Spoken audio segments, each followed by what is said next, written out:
Welcome to Samba Samba. Enjoy the video. You start by confirming your Android is updated and that you have the default browser open. This prevents surprises later. Once done, go straight to Settings and tap Apps to identify suspicious apps showing overlays. Then open your browser, usually Chrome, and navigate to its Site Settings. Make sure you enable pop-ups blocking there.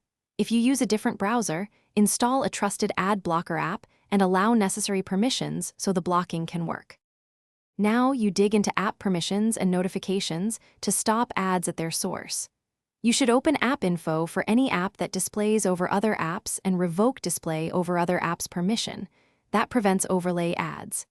Next, go to Settings Notifications and turn off or limit notifications from apps that push ads. Make sure to clear your browser cache and reset site permissions in the browser so stored redirects and malicious site permissions. Finish by scanning your device with a reputable anti-malware tool and uninstall any unfamiliar or recently installed apps.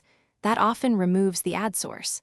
Then enable Play Protect and automatic updates in the Play Store so future adware gets caught early. If ads still appear, reboot into safe mode to see if a third-party app causes them. Uninstall the culprit while in normal mode afterward. If nothing helps, perform a factory reset only after backing up your important data. Thanks for watching. Consider subscribing if we helped you.